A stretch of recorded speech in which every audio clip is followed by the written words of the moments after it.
Yes, Kenya. Tamu sana, tamu sana, tamu sana, yes.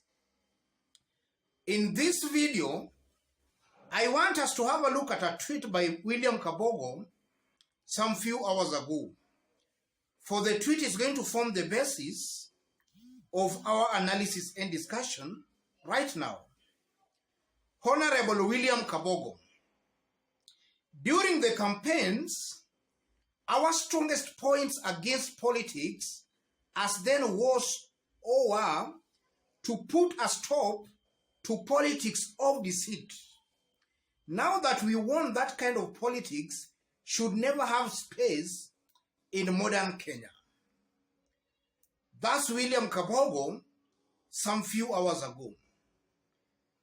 And that tweet is clearly targeted to William Samoei Ruto and Rigathi Gachagua.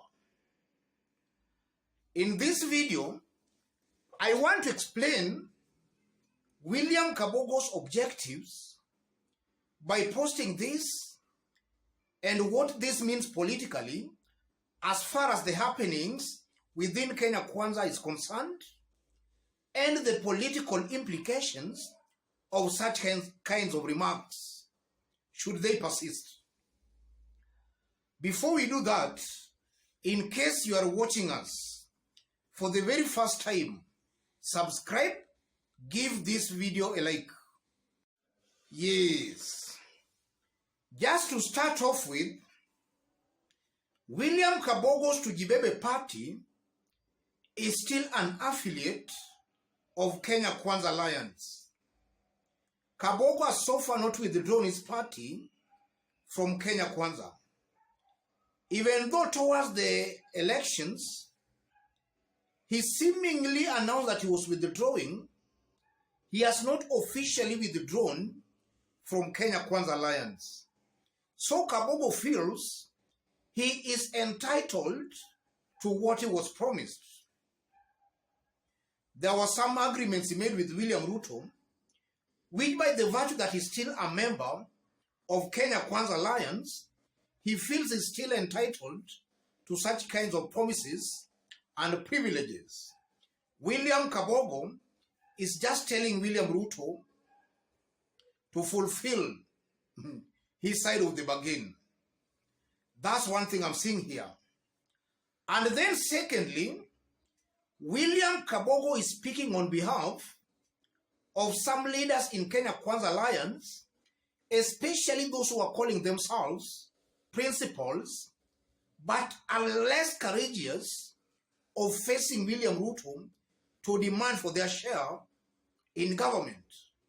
And such kind of leaders are Musalia Mudavadi, Wetangula, Sonko, Mutua, Kilifi governor, former Kilifi governor. They were promised some cabinet appointments. But from what we are seeing, they themselves are just being appointed to some government positions. Then that's it. That's all. And I strongly believe, ladies and gentlemen, that some of these leaders, the likes of Sonko, the likes of Professor Kivutha Kibwana, maybe, Alfred Mutua, not Kivutha Kibwana was in Azimio, Alfred Mutua, besides just being given cabinet appointments, they themselves, I strongly believe that within their agreements, they were to be given more. And now that William Ruto is the president, it appears they are afraid of facing William Ruto directly to demand for their share. William Kabogo is doing that on their behalf.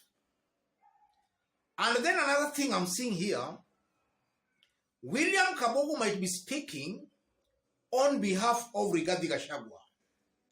There are no permanent friends or enemies in politics. Before the elections, Kabogo was terming Rigathi Gachagua a dictator. But now after the elections, I know William Kabogo's interest and Rigathi Gachagua's interest maybe can converge. Their interests can converge once more. And I'm saying their interests can converge once more because Rigathi Gachagua is not a very happy man with William Samoei Ruto.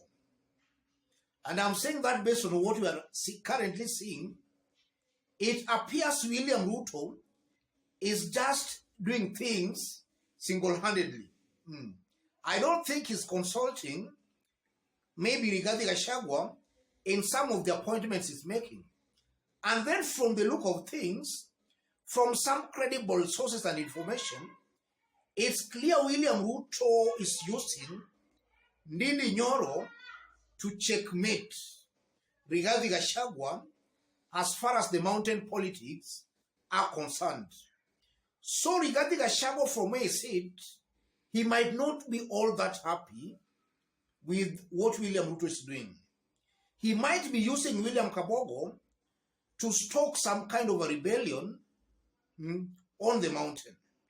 That's also something I'm seeing here, because there are no permanent friends or enemies in politics. Rigathi Gachagua might be using William Kabogo to test waters here. And you know, William Ruto, even before I go to William Ruto, Rigathi Gachagua, even before William Ruto announced his cabinet, the composition of his cabinet, Rigathi Gachagua reminded William Ruto that the mountain gave him 47% of the votes he got. So in a nutshell, Rigathi was telling William Ruto that the mountain deserves 47% in his government. From the cabinet appointments we have seen, the mountain has not gotten that 47%.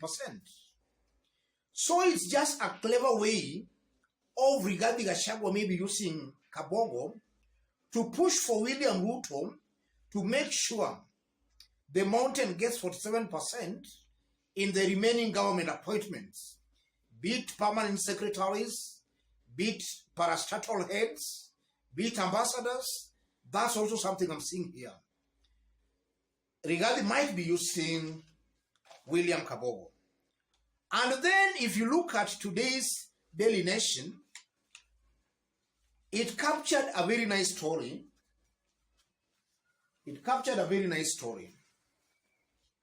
Major talks signal Ruto's one-party plan. I don't know whether you have seen it. And if you go through that story, Moses Kuria has already written to the registrar, informing the registrar of plans to dissolve his party to join UDA. And I'm seeing a very high possibility where maybe the small parties in Kenya Kwanza Alliance are being pushed to join UDA. So William Kabogo is just trying to protest that. These are all possibilities, ladies and gentlemen. And then above all, I'm seeing William Kabogo just reminding William Ruto of his campaign promises and pledges he made to Kenyans.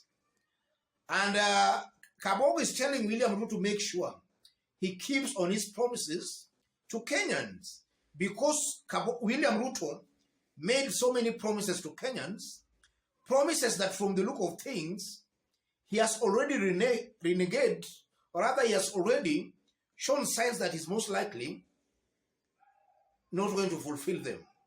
Already, William Ruto promised that the cost of living was to come down. What we are seeing is that the cost of living is actually skyrocketing, going up. William Kabogo is just telling William Ruto to make sure he keeps on his campaign promises. And all that, ladies and gentlemen, if it persists, then William Ruto is seriously going to have problems on the mountain. Because some few days ago, Ketu Waruguru also complained. And now if Kabogo is also complaining, tomorrow somebody will be complaining. And the mere fact that these complaints are coming from Mount Kenya, and even yesterday Mungatana was complaining, but mostly the complaints are coming from the mountain. If they can persist, then I'm saying they're going to do a lot of damage against William Ruto. You know, any complaint coming from Kenya Kwanza is more detrimental to William Ruto than a complaint coming from the side of Azimio. Because the side of Azimio, it will be seen that actually they were not for William Ruto's presidency.